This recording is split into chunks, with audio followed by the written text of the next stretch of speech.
রাষ্ট্রসংঘের নিরাপত্তা পরিষদে ভারতের স্থায়ী সদস্যপদের দাবিকে সমর্থন জানালো কুয়েত ও ফ্রান্স। রাষ্ট্রসংঘে নিযুক্ত কুয়েতের স্থায়ী প্রতিনিধি ভারতকে বিশ্ব মঞ্চে প্রধান খেলোয়াড় আখ্যা দিয়ে বলেন, পরিষদ সম্প্রসারিত হলে ভারত একটি শক্তিশালী প্রতিদ্বন্দ্বী হবে। কুয়েতের পাশাপাশি ফ্রান্সও নিরাপত্তা পরিষদে ভারতের স্থায়ী আসনের দাবিকে সমর্থন জানিয়েছে।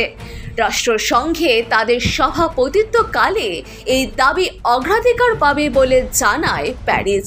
বর্তমানে ইউএনএসসিতে 5টি স্থায়ী সদস্য রয়েছে: যুক্তরাষ্ট্র, রাশিয়া, চীন, ফ্রান্স ও ব্রিটেন।